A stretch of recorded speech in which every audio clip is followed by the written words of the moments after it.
함께 말씀은요. 창세기 12장 1절과 2절 두 구절 말씀입니다. 짧으니까요. 우리 함께 합독하겠습니다. 시작. 께서 아브라함에게 이르시되 너는 너의 고향과 친척과 아버지의 집을 떠나 내가 내게 보여줄 땅으로 가라. 내가 너로 큰 민족을 이루고 내게 복을 주어 내 이름을 창대하게 하리니 너는 복이 될지라. 아멘. 오늘 말씀의 제목은요. 부르심의 은혜와 고통입니다. 누가 누군가를 부른다는 것은 다 목적이 있어요. 제가 예를 들어서 하나 부르면 그냥 부르는 것이 아니라 어떠한 이유가 있다는 거예요. 저는 어릴 적에 누구보다 제 이름이 많이 불렸을 것 같아요. 저는 7남매 가운데 이제 7번째로서 저희 부모님, 형, 누나들에게 굉장히 많은 부르심을 받았어요. 자, 어떤 목적으로 저를 불렀을까요? 심부름입니다, 심부름. 물 떠와라. 자려고 하는데 불 꺼라. 이러한 자잘한 심부름도 슈퍼마켓에 다녀온 것부터 해가지고 굉장히 많은 심부름을 감당하기 위한 목적으로 제 이름이 부르심을 받았습니다. 전 그렇게 분주했어요. 이렇듯 누군가를 부른다는 것은 다 이유와 목적이 있다는 거예요. 자, 여기에는 저도 있고 여러분들도 있습니다. 제가 여기에 있게 된 이유가 뭘까요? 여러분들이 여기에 나오신 그 이유가 뭘까요? 누군가의 부르심이 있었다는 거예요. 우리의 의지로 이곳에 나온 것 같으나 1차적으로는 그렇지가 않습니다. 하나님은 저를요, 우리 교회의 목사로 불렀어요. 여러분들은 이 교회의 성도로 부르심을 받았어요. 또한 저를 우리 가정의 남편이요, 아빠로 불러주셨어요. 누가요? 하나님이. 여러분들도 마찬가지입니다. 형제님은 아빠로서, 남편으로서, 우리 자매님은 엄마로서, 또 부인으로서, 아내로서 이렇게 부르심을 받은 줄로 믿습니다. 하나님께서 우리를 이러한 자리에, 포지션에 부르셨다는 것을 믿는 것은, 그리고 부르셨다는 것을 기억하며 살아가는 것은요, 우리에게 굉장히 복된 거예요. 하나님께서 나를 부르셨다는 것을 믿고 기억하는 자에게는 이것이 따라오거든요. 이게 뭐냐면 소명의식이라는 게 따라옵니다. 한번 읽어볼까요? 소명의식이 무엇인지? 기독교적 소명의식입니다. 시작. 내가 이 자리에 있는 것이 하나님의 뜻임을 믿고 하나님께서 부르신 목적을 향해 나아가게 해주는 마음. 이게 소명의식이에요. 내 의지대로 이 교회를 내가 세웠지. 이게 아니라 분명히 하나님께서 이 개척교회에 나를 부르셨다. 그리고 우리 가정의 아빠로, 남편으로 부르셨다. 그러니 하나님께서 그 뜻과 목적이 있을 것이다.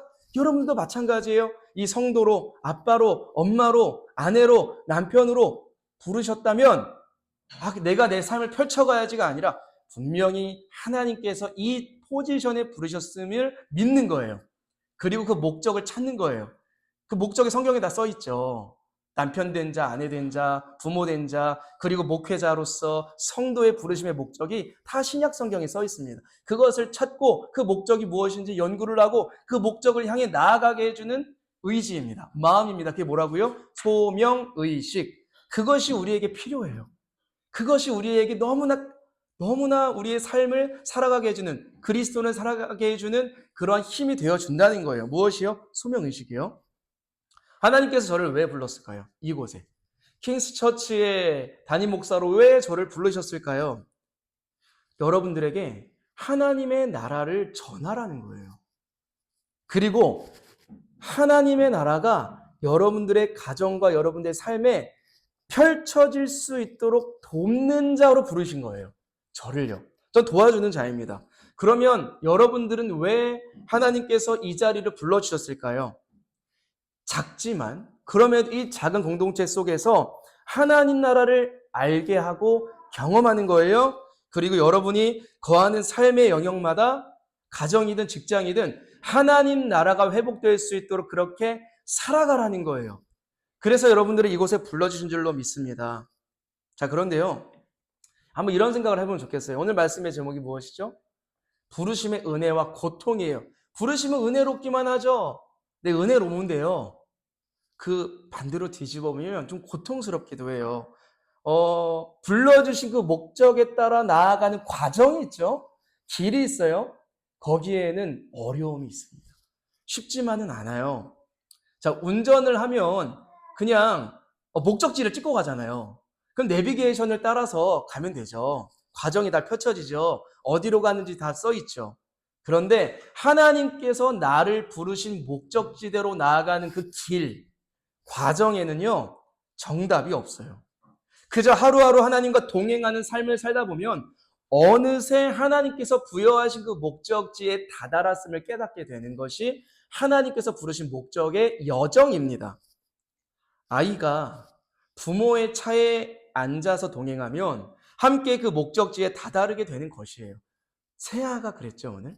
저희 아이들이 부모와 동행하다 보니 목적지인 이곳에 왔습니다. 세아도요. 그러면 운전을 누가 했어요? 오늘 운전 누가 했어요? 그래요. 엄마가 했군요. 저희 가정은 아빠인 제가 했는데요. 그러면 여러분 이런 질문을 드려볼게요. 우리 인생의 운전대는 누가 쥐고 계십니까? 아버지 하나님이 우리 인생의 운전대를 쥐고 있어요. 누가 운행하세요? 하나님이 운행하신다는 거예요. 그것을 믿고 동행하는 것이 뭐냐면 순종이라고 하는 거예요. 하나님이 내 인생의 주권이 갖고 계신다. 운전대를 쥐고 가신다. 나는 거기에 탑승한 자다. 그것을 믿는 것이 복 중의 복이에요. 그런데 아까 뭐라 그랬어요? 그 나아가는 과정, 하나님께서 운전대를 이렇게 잡고 가시는데 같이 동행하는 우리의 삶에는 늘 기쁨과 즐거움만 있는 것이 아니라 뭐가 있냐면 고통도 동반됩니다. 제가 왜 그런지 설명드릴게요.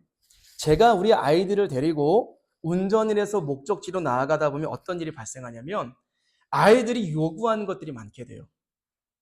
지나가는데 뽀로로 그림이나 뭐 헬로카보 그림이 있는 장난감 가게를 지나치는 거예요. 그때 어떤 아이가 외치는 거죠. 아빠 저기 들리자. 아빠 잠깐만 구경만 할게. 안 살게. 구경만 할게. 이러면서 저랑 뭘 하려고 하는 거예요. 협상을 하려고 하는 거예요. 근데 저는 이제 바쁘면 어떻게 돼요? 지나쳐가죠. 안 돼 지금은. 지나쳐가는 거예요. 또는 편의점이 있으면 아빠 저기 좀 들려서 젤리 하나만 사줘. 전 목적지대로 급하게 가다 보면 또 못 들리는 거예요. 아빠 저기 못 들리는 거예요. 그러다 보면 이 아이에게는 어떤 게 생겨요? 마음에 불만이 생기고 불평이 생기면서 자기의 욕구를 채워주지 않습니다. 타고 있는 자녀들이 원하는 대로 이루어지지 않자 이 아이는 뭘 느껴요? 고통을 느끼는 거예요. 왜 아빠는 내 욕구대로, 내 마음대로, 내 만족을 위해 멈춰주지 않는 거야? 이러면서 고통이 동반됩니다. 마찬가지로 하나님의 부르심을 향해 나아가는 성도의 삶도 똑같아요. 하나님은요, 우리의 삶의 운전대를 잡고 나아가시는데 우리가 원하는 길과 일정대로 나아가지 않을 때가 많아요. 또한 우리의 욕구대로 채워주지 않을 때도 많아요. 그것이 뭐예요? 우리에게 고통스러워요. 왜 하나님, 내가 원하는 욕구대로 멈춰주지 않습니까?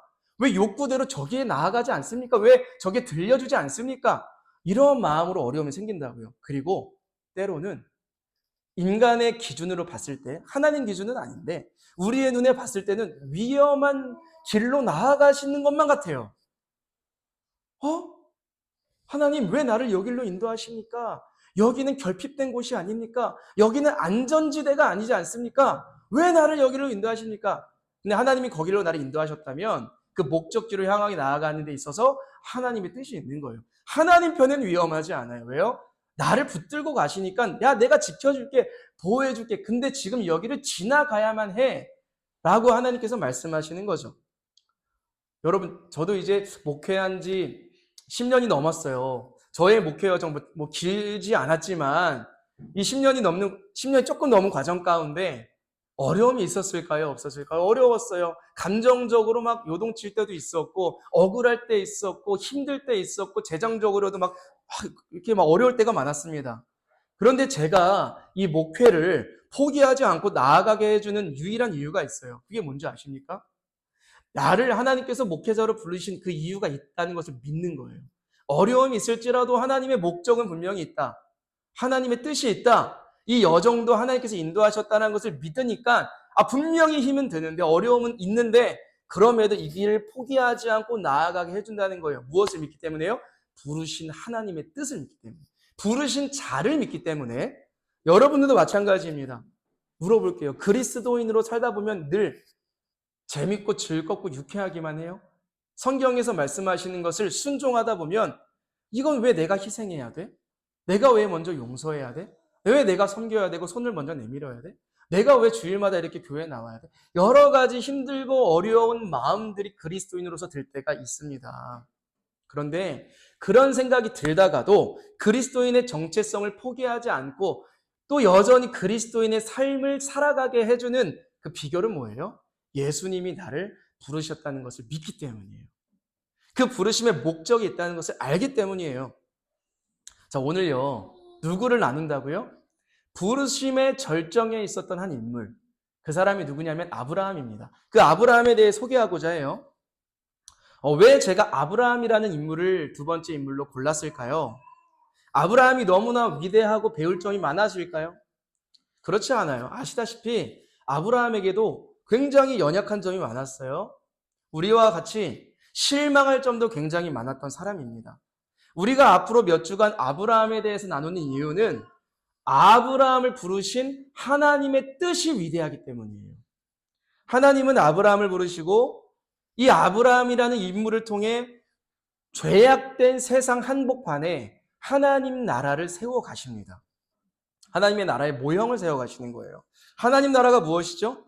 하나님의 통치를 받는 사람들을 통해, 다시 말씀드릴게요. 하나님의 통치를 받는 우리들을 통해 하나님의 뜻이 펼쳐지게 되는 것. 이것을 우리는 하나님의 나라라고 합니다. 자, 하나님은요, 이 구약 시대 때 하나님이 통치하는 이 나라, 공동체를 세우시고자 누구를 불렀다고요? 아브라함 불렀다는 거예요. 그래서 우리가 몇 주간 이 부르심을 받은 아브라함의 여정을 통해 우리의 삶을 점검하고 돌아보기를 원합니다. 또한 우리가 하나님의 부르심을 기억하고 그 목적을 향해 나아가는 성도가 되기를 소망해요. 그 목적이 있는 거예요. 이 나누는 이유에도요. 자, 아브라함이 부르심을 받은 것을 우리가 나누기 전에 간단히 이건 좀 알아야 될 것 같아요. 자, 첫 번째 사람이 누구예요? 아담과 하와죠. 아담과 하와의 타락으로 이 세상에는 죄악이 흘러 들어왔습니다. 하나님 보시기에 너무나 악했고 더 이상 소망이 없었어요. 그래서 하나님은 노아에게 방주를 지으라고 하셨고 홍수 대심판을 내리셨죠. 자, 이제 살아남은 노아의 후손들이 있죠. 이들이 이제 하나님을 섬기니까 굉장히 하나님의 뜻에 부합하게 살았을까요? 그렇게 선하게 살았을까요?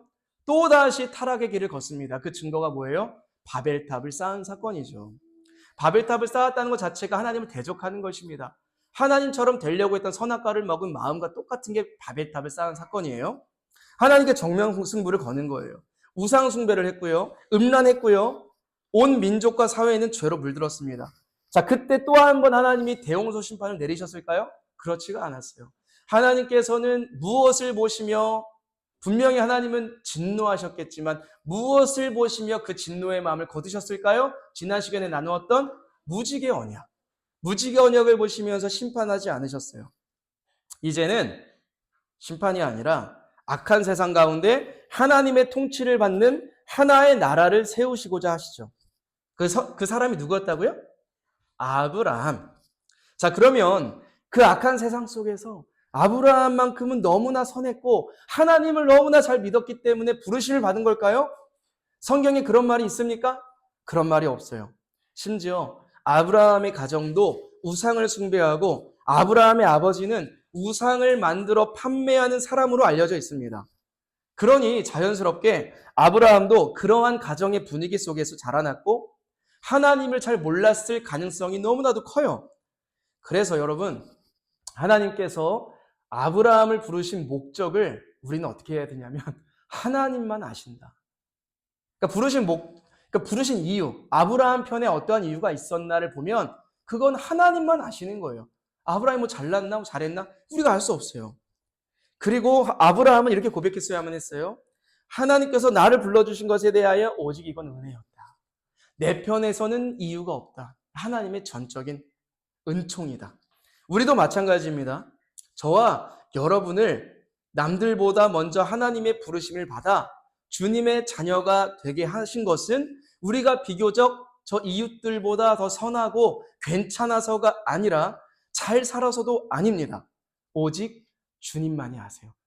저를 부르신 것도, 우리 사모를 부르신 것도, 여러분들을 불러주신 것, 우리 아이들을 불러주신 것도 하나님의 은혜라고 고백하는 것이 겸손이요 하나님께서 기뻐하시는 삶의 고백입니다. 자, 신약 성경에 12제자들이 나오죠.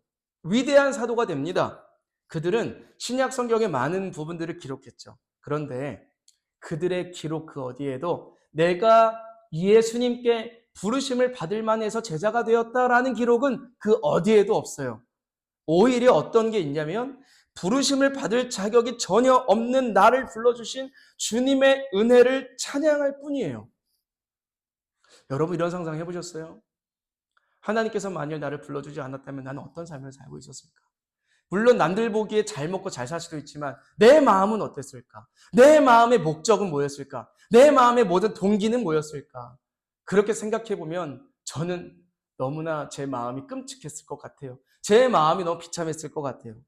지금은 왜 살아갑니까? 우리가 예수님을 믿는 자로서 주님의 뜻을 위하여 그 목적의 부르심을 위하여 살아가는 마음이 우리 가운데 있지 않습니까? 자, 어쨌든 아브라함이 부르심을 받은 까닭은 오직 무엇이었다? 은혜였다. 은혜였다는 거예요. 그리고 하나님께서 이 아브라함을 부르실 때에 어떠한 상황이었는지가 중요해요. 자, 하나님께서 아브라함을 부르셨죠. 12장 1절을 보면. 근데 아브라함의 가정의 상황을 우리가 한번 살펴볼 필요가 있습니다. 아브라함의 가정에는요, 아픔이 좀 있었어요. 자, 여기서 보면 아브라함의 아빠 이름이 데라입니다. 데라. 자, 데라에게는 3명의 아들이 있었어요. 아브라함, 나홀, 하란이라는 아들들이 있었는데요. 성경을 보니까 11장 말미를 보니까요. 이 데라의 아들 하란이 아빠보다 먼저 죽습니다. 부모보다 자녀가 먼저 죽는 것만큼 비극이 없겠죠? 또한 아브라함은 나이가 75세가 되었음에도 불구하고 불임으로 인하여 자녀가 없었어요. 생각해 봅시다. 데라의 아들은 3명인데 셋 중 하나가 먼저 죽었어요. 아빠보다. 그리고 아브라함은 대를 이을 자녀가 없어요. 몇 세가 됐는데요? 75세가 되었는데. 그러니까 지금 데라의 마음은 기뻐요? 슬퍼요? 슬퍼요. 그리고 그 슬픈 마음이 가정의 기류의 분위기가 흘렀을 거예요. 그 어두운 마음과 절망이 누구에게도 있습니까? 아브라함에게도 고스란히 있는 거예요. 고스란히 있는 거예요. 구약 말씀을 보면 불임으로 인하여 힘들어하는 가정들이 있어요. 뭐 한나도 그렇고요. 아브라함도 그랬는데요. 성경을 보면 불임은 무엇을 상징하냐면 소망 없는 자, 미래가 없는 자를 상징하는 거예요. 왜 대를 이룰 수가 없으니까. 그 당시엔 그러지 않았겠습니까? 옛날이잖아요. 굉장히 소망 없는 자로 아브라함은 살아가고 있었다는 거예요. 자, 이러한 분위기 속에서 하나님이 아브라함을 불러주셨다는 거예요. 하나님이 누구의 미래가 되어주시겠다? 아브라함, 내가 너의 미래가 되어줄게. 넌 지금 절망 없고 소망 없지만 내가 너의 소망이 되어줄게. 내가 너의 복이 되어줄게. 라고 하면서 하나님이 아브라함에게 찾아오신 거예요. 그래서 보면 내 인생이 잘 풀린다 싶을 때 하나님의 부르심이 있을 때가 있고요. 반대로 소망 없고 미래가 없고 절망밖에 없을 그때에 하나님께서 나를 찾아오실 때가 있는데 여러분 전자일 때가 많겠습니까? 후자일 때가 많겠습니까? 성경을 보면 후자일 때가 많아요. 절망 가운데. 누구도 그랬어요? 나중에 살펴볼 요셉도 그랬고요. 또 야곱도 그랬죠. 모세도 그랬죠. 한나도 그랬죠. 다윗도 그랬죠. 예수님의 수많은 제자들도 그러했어요. 다 삶의 어두운 길을 걸어가고 있는 그때에 미래가 느껴지지 않았을 그때에 절망이 있을 그때에 하나님께서 찾아가셔서 내가 너의 미래가 되어줄게. 내가 너의 소망이 되어줄게 하시면 하나님께서 찾아가신 겁니다. 절망 속에서 들려오는 하나님의 부르심을 붙잡는 것이 우리 삶에 얼마나 큰 복인 줄 몰라요. 굉장히 큰 복입니다. 하나님께서 아브라함을 부르시는 장면을 너무나 잘 아시죠? 우리가 한번 1절 말씀을 읽겠습니다. 시작. 여호와께서 아브라함에게 이르시되 너는 너의 고향과 친척과 아버지의 집을 떠나 내가 내게 보여줄 땅으로 가라. 아멘. 자, 여기서 보니까요. 하나님께서 어떤 집단에게 찾아가셨습니까? 아니요. 집단 가운데 있는 한 사람에게 찾아가세요. 한 영혼을 선택하시고 불러주십니다. 우리를 부르신 것도 똑같아요. 저를 불러주셨을 중학교 그 당시에도 똑같았고요. 아마 여러분들도 하나님을 만난 그때에 공동체로서 얘들아라고 찾아가신 게 아니라 동주야, 또는 우리 범태 형제야, 또 우리 소정아, 남비나 하면서 우리를 불러주셨을 겁니다. 1대의 관계 속에서. 여기서 우리가 주목해야 할 점은 하나님은 수십억 인구 가운데 한 사람 한 사람을 다 보고 계시고 주목하신다는 거예요. 지금은 누구에게 주목하셨어요? 아브라함에게. 그리고 말씀하시죠. 아브라함아, 너는 너의 고향을, 친척을, 아버지의 집을 떠나라 라고 말씀하시는 거예요. 난이도가 상중 하중에 어떤 난이도예요? 75세가 되었고 털을 다 잡았고 이제 여기서 자녀가 없을 뿐이지, 그럼에도 불구하고 노후를 즐기며 안락하게 가족들과 살면 되는데 다 떠나라는 겁니다. 다 놓고 가라는 거예요. 난이도가 최상입니다. 너무 높아요. 그리고 왜 난이도가 더 높냐면 하나님께서 인도하실 그 목적지를 알려주지 않으셨어요. 지금 한번 생각해 보게요. 지금 남빈아, 너 이 대한민국을 청산하고 일본으로 가서 살아라 그러면 힘들겠지만 위험하다는 생각은 별로 안 들죠. 왜요? 거기도 치안이 좀 잘 돼 있고 가는 과정을 제가 다 아니까요.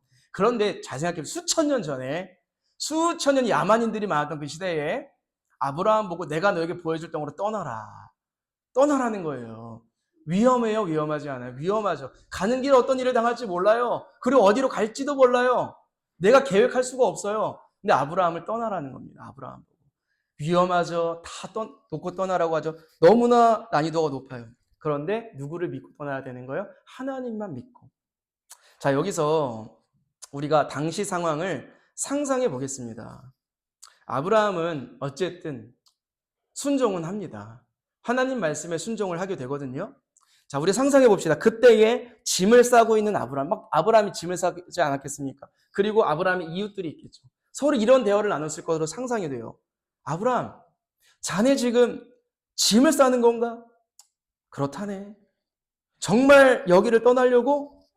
그렇다네. 며칠 내로 내가 떠나려고 한다네. 아, 여보게, 우린 너무 늙었어. 정말 다른 곳에서 다시 시작할 셈인가? 맞아. 나와 아내는 여기를 떠나야만 한다네. 그분이 말씀하셨다네. 그럼 도대체 어디로 갈 셈인가? 이 답변이 아주 관건입니다. 모르겠네. 어디로 가야 할지도 모르는 그 답을 하는 거예요. 이런 얘기했을 것 같아요, 이웃들이. 아브라함, 제정신인 거 맞는가?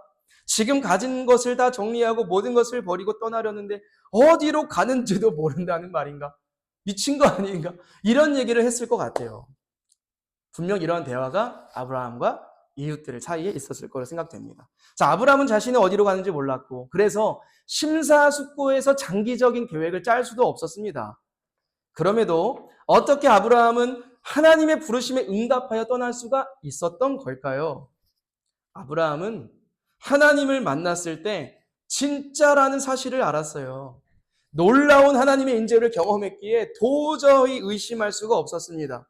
그리고 그 확신을 주신 분도 하나님이심을 믿습니다. 그 확신. 그때의 아브라함의 믿음에 대해 히브리서 11장 8절은 이렇게 기록을 하고 있어요. 함께 읽겠습니다. 시작. 믿음으로 아브라함은 부르심을 받았을 때 순종하고 장차 자기 몫으로 받을 땅을 향해 나아갔습니다. 그런데 그는 어디로 가는지를 알지 못했지만 떠난 것입니다. 아멘. 아브라함이 어디로 가는지도 모른 채로 과거를 청산하고 떠날 수 있었던 비결은 오직 한 가지입니다. 부르신 분을 믿었기 때문이에요. 하나님을 믿었기에 그 부르심에 확신할 수 있었습니다. 자, 하나님은 아브라함을 부르시면서 그의 따라올 복을 말씀하셨어요. 본문 2절을 함께 읽겠습니다. 시작. 내가 너로 큰 민족을 이루고 내게 복을 주어 내 이름을 창대하게 하리니 너는 복이 될지라. 자, 누군가는 이렇게 말할 수도 있을 것 같아요. 아유, 아브라함 복 받으려고 순종했네. 복 받으려고 떠났네. 여러분, 그렇게 말하기에는 아브라함이 포기해야 할 것들이 너무나 많아요. 내려놔야 될 것들이 너무나 많습니다. 그리고 아직 누군지도 잘 모르는 하나님께 순종하기에는 리스크가 너무나 큽니다. 예를 들어서 우리의 소유가 100억이 있어요. 하나님이 말씀하신 거, 내가 너에게 더 큰 복을 줄 테니 100억을 기부하렴. 이것을 누군가 순종했어요? 그럼 이렇게 말할 수 없어요. 또 복 받으려고 100억 기부했네. 이런 말 못해요. 하나님을 진짜 믿으니까 순종했네라는 말이 나오죠. 그만큼 아브라함이 복만 구해서 모든 것을 버리고 떠났다고 말하기에는 그거는 논리적으로 맞지 않는다라는 거예요. 그럼 아브라함이 어떻게 순종할 수가 있었어요? 하나님을 믿었으니까 순종한 거예요. 복 때문에가 아니라 부르신 분을 믿었기 때문에 순종을 할 수 있었다는 것입니다. 여기서 그리고 재미있는 표현이 있어요. 너는 무엇이 될지라? 복이 될지라. 이거 이해하기 어렵지 않아요. 여러분 옆을 한번 보세요. 복스러워요? 복 아닌 것 같아요. 복스럽죠. 동주자매에게는 법태 형제가 복입니다. 맞죠? 그냥 복이죠. 세아는 이 가정에 그냥 복 덩어리죠. 사모도 우리 아이들도 복 덩어리죠. 그리고 여러분들은 킹스처치의 복입니다. 여러분들이 복의 통로가 되길 원합니다가 아니라 그냥 여러분들이 복이에요. 여러분들 자체가, 자녀들이, 아내가, 남편이 그냥 나에게 뭔가를 가져다주는 복의 통로구나가 아니라 복이. 마찬가지로 아브라함도 하나님께서 말씀하신 거예요. 아브라함, 너는 나의 복이다. 넌 나의 자녀야. 너는 이 세상의 복이 될 거야. 복을 가져다주는 존재. 그 이상의 존재. 그냥 복덩어리가 되는 것이다. 라고 말씀하시는 거예요. 자, 여러분. 아브라함이 이렇게 말씀하셨어요. 내가 너로 큰 민족을 이루게 하리라. 근데 아브라함에게는 너무나 이 말이 터무니없는 복일 수 있어요. 왠지 아세요? 자녀가 없기 때문이에요. 75세가 되었음에도 불임으로 인해 자녀가 없어요. 마치 이런 걸 비슷한 거예요. 개척교회인 우리를 통해 수백, 수천의 가정들이 회복되고 하나님 나라가 펼쳐지는 것을 약속하시는 것과 다름이 없습니다. 근데 여러분 그것을 믿습니까? 여러분 우리 성도잖아요. 등록한 것도 확인을 했습니다. 그것을 믿으시길 바라요. 하나님께서 지금은 조금 이렇게 작은 교회에 불과할 수도 있지만 우리 교회를 하나님께서 복이라 말씀하십니다. 하나님께서 말씀하시는 거예요. 남편아, 동주야, 범태가 누구누구야, 너가 나의 복이 된다. 지금도 복이지만 복이 될 거다. 많은 가정들을 회복해야 할 것이다. 라고 하시는 것을 믿었으면 좋겠습니다. 만일 인간이 아브라함에게 그런 민족에 대한 복을 약속했다면 사기치는 것과 다름이 없지만 하나님이라면 전혀 어려운 일이 아니에요. 하나님은 창세기 18장 18절을 통해 또 한 가지 복을 약속하시는데 함께 읽겠습니다. 시작. 아브라함은 강대한 나라가 되고 천하 만민은 그로 말미암아 복을 받게 될 것이 아니냐. 아멘. 여기서 보면요. 빨간 글씨가 중요해요. 천하 만민이 뭐냐면 모든 인류. 이 땅에 태어날 미래의 모든 사람들까지도 아브라함을 통해 복을 받게 된다고 하는데 그러면 그 천하 만민 중에는 우리 교회도 포함됩니까? 안 됩니까? 돼요. 그러면 좀 의아하죠. 수천 년 전에 살았던 그 아브라함과 대한민국의 수천 년 후에 살아가는 우리랑 무슨 상관이 있는 거지? 내가 왜 아브라함 때문에 복 받았지라고 생각될 수 있지만 아시다시피 아브라함의 계보를 통하여 장차 누가 오십니까? 예수 그리스도가 이 땅에 태어나시는 거예요. 예수님의 계보를 쭉 따라 올라가면 그 정점에 아브라함이 있는 것입니다. 아브라함의 순종을 통하여 이삭이 나왔고 이삭을 통하여 야곱이 나왔고 또 그 지파를 통하여 유다 지파가 나왔고 유다 지파를 통해서 누가 태어나시니까 쭉 흘러서 다윗을 통하여 예수 그리스도가 또 이 땅에 오시지 않습니까? 그럼 예수 그리스도를 통하여 누가 복을 받았어요? 우리가 구원의 복을 받았어요. 그러니 우리와 아브라함이 상관이 없는 것이 아닙니다. 이 천하 만민은 우리도 포함되는 거예요. 자, 오늘은 딱 여기까지만 살펴보려고 합니다. 자, 오늘은 아브라함의 부르심에 대해서만 살펴보았는데요. 아브라함은 그 부르심에 순종한 이후에 평탄한 대로를 걸었을까요? 아니에요. 떠나긴 떠났지만 우여곡절이 너무나 많았어요. 힘든 순간이 많았어요. 수렁과 같은 순간이. 그 부르심을 놓치기도 했습니다. 하나님께 온전한 순종이 아니어서 사실은 넘어지고 죄짓기도 했어요. 그런데 아까 읽었다시피 히브리서 11장 8절에서 믿음으로 아브라함은 부르심을 받았을 때 순종하고라고 하나님께서 인정해 주시는 거예요. 왜냐하면 우여곡절 많고 놓칠 때도 많았지만 누가 누구를 끌고 가신 겁니까? 부르신 이가 부르심을 받은 이를 끌고 가시는 거예요. 하나님께서 우여곡절 가운데 끝까지 포기하지 않으시도록 먼지가 묻으면 털어주시고 넘어지면 이렇게 세워주시고 기억나게 하시고 업어주시면서 아브라함을 그 목적지로 끌고 가시는 분이 하나님이셨다는 거예요. 하나님이 나를 우리 가정에서 직장에서 교회에서 하나님의 자녀로 부르신 것을 우리는 압니다. 그런데 우리의 연약함으로 인하여 놓칠 때가 있을 거예요. 많이 놓쳐왔을 거예요.